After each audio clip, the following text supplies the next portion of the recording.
Hey there, this video is a 2-month review of the Canon R5 C. I've already made quite a few videos about this camera, testing specific features and characteristics such as low light, dynamic range, the 8K RAW, and doing comparisons with a bunch of other cameras. So I'll leave those videos linked down below if you want to check those out. If you're new to the channel, my name is Josh. I focus on content creation, videography, and camera stuff. So if you're interested in that for both Canon and Sony, you've come to the right place. As I said, in this video, we'll be going over the R5C. I bought this camera 2 months ago. No one paid me to make this video. This video is not sponsored. No one gave me this camera. So all the opinions are my own.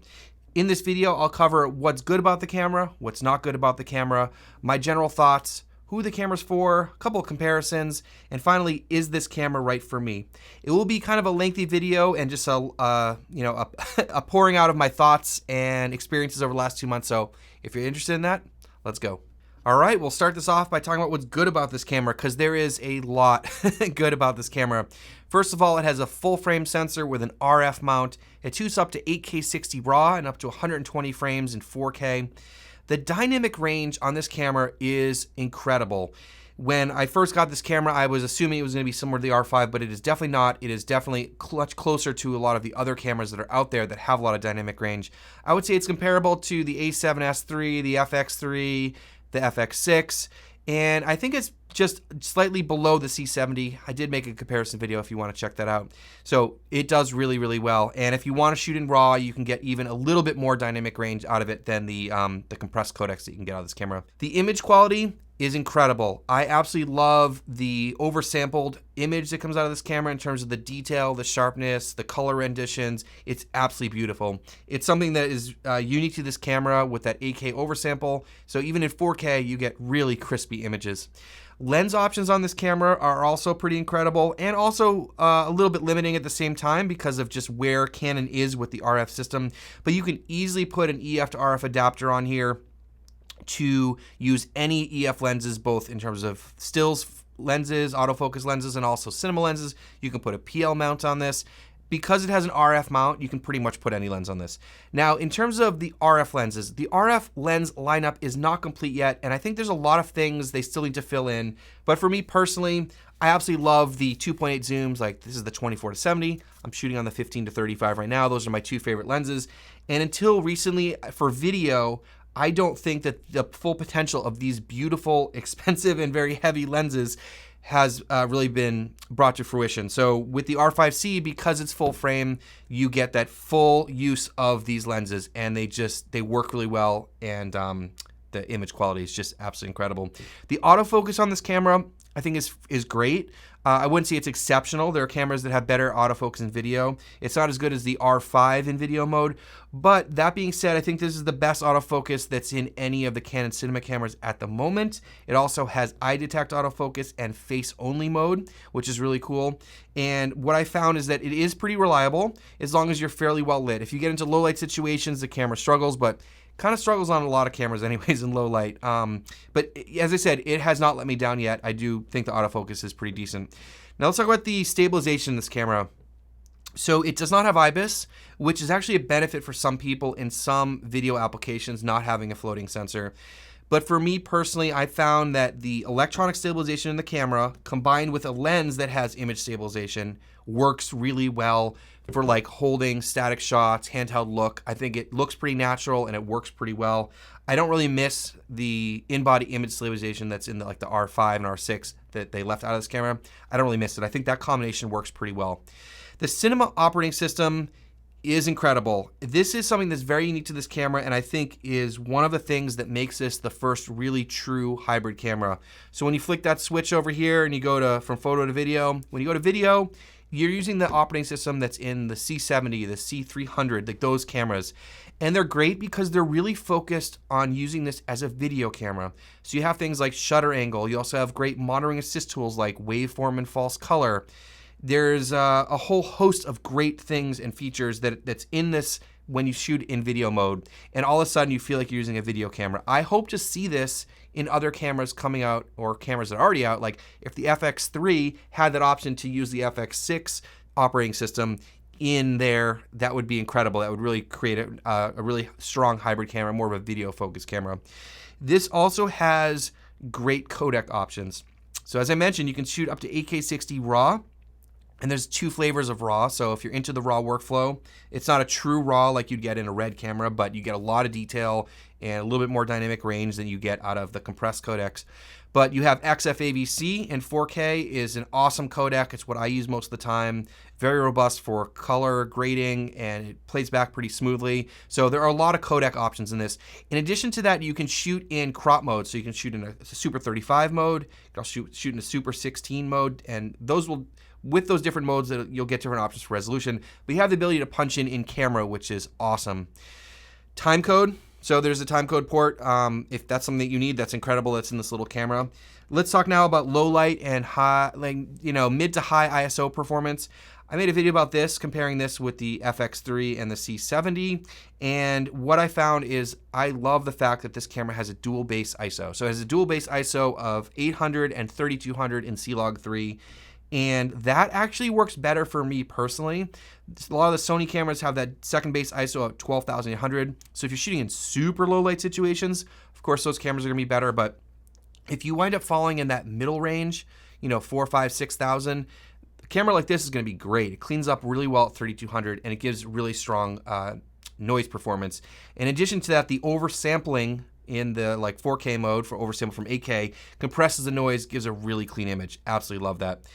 And being able to control the noise reduction in the camera is also awesome. There are a couple of detailed settings that you can go and change that in camera, and I made a detailed video about that too. But when you compare that with cameras like the FX3 and the A7S III, you cannot control the noise reduction in those cameras. It's just baked in unless you go up to the FX6. So having noise reduction that you can change in the camera is awesome. It gives you a little bit more flexibility in terms of getting a more unprocessed image, or maybe just saving you some processing in post. If you're enjoying this video and finding some value in it, I would really appreciate you hitting subscribe down below. I know from my analytics that most of you are not subscribed to this channel, and I have to say that it really does help this channel grow and allow me to make more videos like this. So hit subscribe down below. Thanks so much. Now let's get on talking about what I don't like about this camera. And of course, some of this is a little bit personal, but again, this is my review of this camera. So I will speak a little bit about kind of how I use it, but also why you might want to think about this for your use case. Everyone uses this camera differently, and I think that's something that's very unique about this camera, is that it can be rigged up or broken down into something very simple. So the main thing here let's talk about is usability. If you are using this as a hybrid camera, keeping it very simple, it's awesome. Of course, it has amazing photo specs, amazing video specs, but if you're using this as a video camera, that's where I have issue with the usability. Now, if you are someone that rigs up your camera and you're okay with that, you enjoy that, you have to add other things to your camera, then maybe this doesn't bother you so much. But the things that it's missing to be a workhorse video camera for me, there's no XLR inputs in the camera. Now, you can buy the Tascam unit that goes on the top, but it's been back ordered for a while now. I ordered it, I still haven't gotten it. It is an external thing. There could potentially be an issue there you have to keep in mind. You don't want to bang it around and things like that. It doesn't have built-in ND filters, which a lot of the other cinema cameras do. That's a huge negative for me when I am behind the camera and I'm just wanting a workhorse camera. The micro HDMI port, which everyone probably knows about with this camera, this needs to have a full-size HDMI port. Micro HDMI is really not as reliable. I understand they did it to save money so they could use the same parts out of the R5. But, if you are rigging this up, you can put a cable clamp and an adapter on there. Yes, there are workarounds for it. Again, that's a personal preference thing if you like doing that. I think on top of all that, the thing that bothers me the most about this camera is the battery life.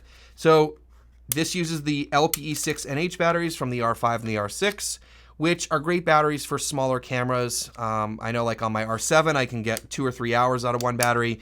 This will last about an hour in 4K 24. If you're shooting higher frame rates or in 8K, you probably get 20, 25 minutes on one battery. So that's really not usable. That's not something that you can use on a long-term shoot or long day. You can't be swapping out batteries that much. Then you have to manage all those batteries, charging them, which ones are charged, which ones are not charged, swapping them out, stopping your production, all that kind of stuff.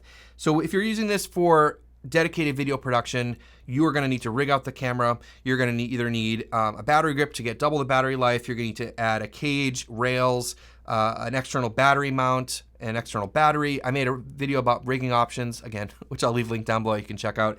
Personally, though, I don't really like rigging out cameras, and again, that's really just a personal preference thing. If you're working with a bigger crew and you need to attach things like a follow focus or video transmission, all that stuff, and you're gonna be rigging it up anyways, then maybe it's not so much of a big deal. You put a big battery on there, you connect everything, and the fact that you can break it down and rig it up is a benefit. So it really depends on what you're gonna be using for. This camera does not shoot C-Log 2, and I think there's a little bit of a misunderstanding about this. So if you're recording in the camera, you can record in C-Log 3 or in RAW. Now the RAW, when you bring it into your NLE, when you bring it into your editing software, it will display as C-Log 2, but this camera does not record in C-Log 2. That being said, I have not been disappointed by the dynamic range, as I mentioned before, but if this camera had C-Log 2 and you could use that in, let's say, 4K XFAVC, I think that would help out a lot of people for some of those workflows. Again, if you're curious about the 8K RAW and all that stuff, I made a video about that, link down below. Some other complaints I have, when you are reviewing the footage in the camera, and like if you're just out and you're shooting and you're reviewing it, it doesn't show the view assist. So it shows it only in the flat log picture profile. Now, it has a great view assist when you are using the camera to give you a Rec. 79 look, but when you view the footage in the camera, it doesn't show that. The next thing is the fan noise. And I talked about this in my initial first impressions video, and I just want to briefly mention it here. I found that this is not in every camera that's out there. I think there are certain batches this happened to because I've talked to a lot of people around that have these cameras. The noise hasn't gotten worse, but it was a little alarming when I got the camera, and I don't think this is right for an expensive camera like this. But basically, it's pretty quiet, but when you move the camera slightly, it picks up a weird noise. So let me show you. Let me hold this up to the camera, up to the microphone.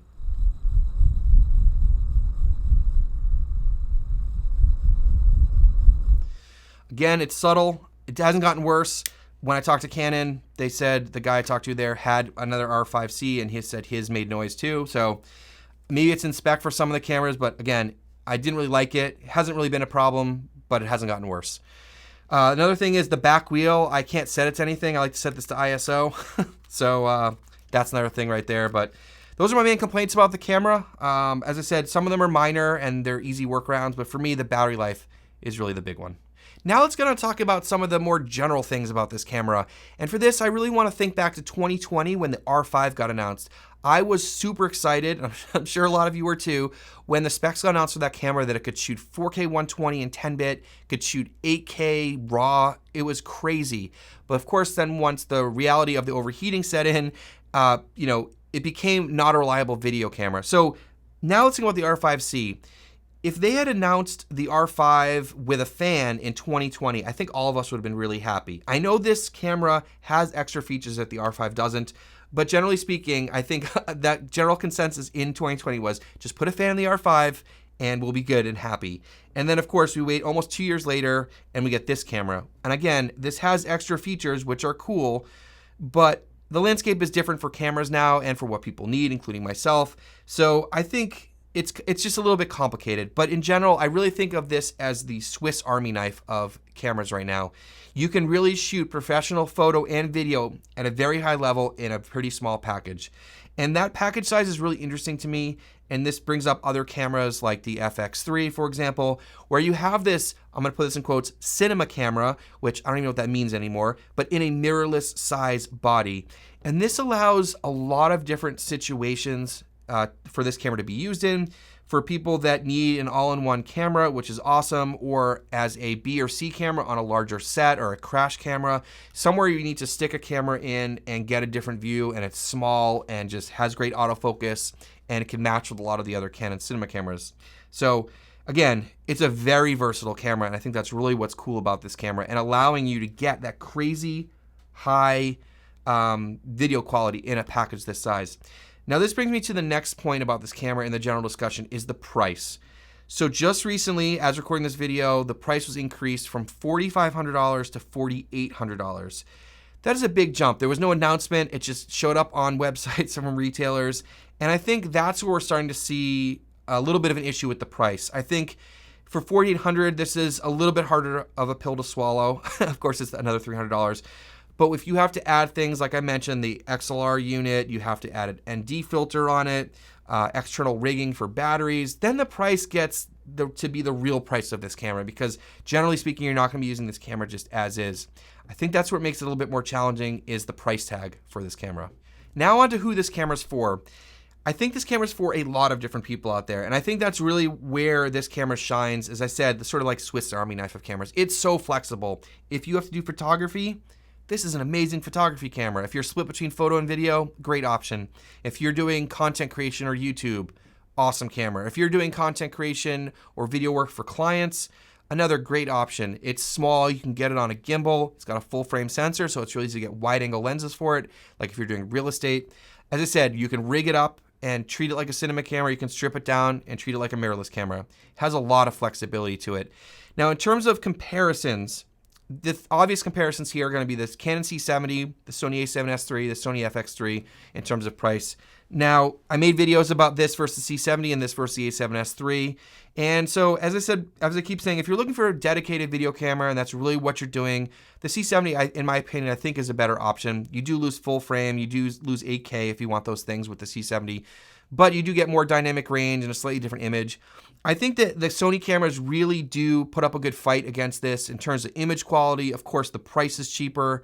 You lose some of the amazing photo specs that are in this camera, but there's a lot of different comparisons out there. I don't think you can go wrong with any of those cameras, but you really got to think about what other lenses you have, what other cameras you shoot with, who are the other people you shoot with, and what are the cameras that they shoot with, and sort of what system you're invested in. I don't think you'll go wrong with any of these cameras. Now let's get on to talking about if this camera is right for me. Does it have a place in my camera kit? Does it work in my workflow? This is something that I have struggled with since I got this camera. I keep saying I've been very impressed with this camera, and I definitely have been. I love the image quality, the dynamic range, the usability. I think I've wanted this camera for many years, but now, as I said earlier, my use case is different. Like what I need cameras for changes, and I think it does for all of you too. So what may be right for you now, maybe not be right for you later.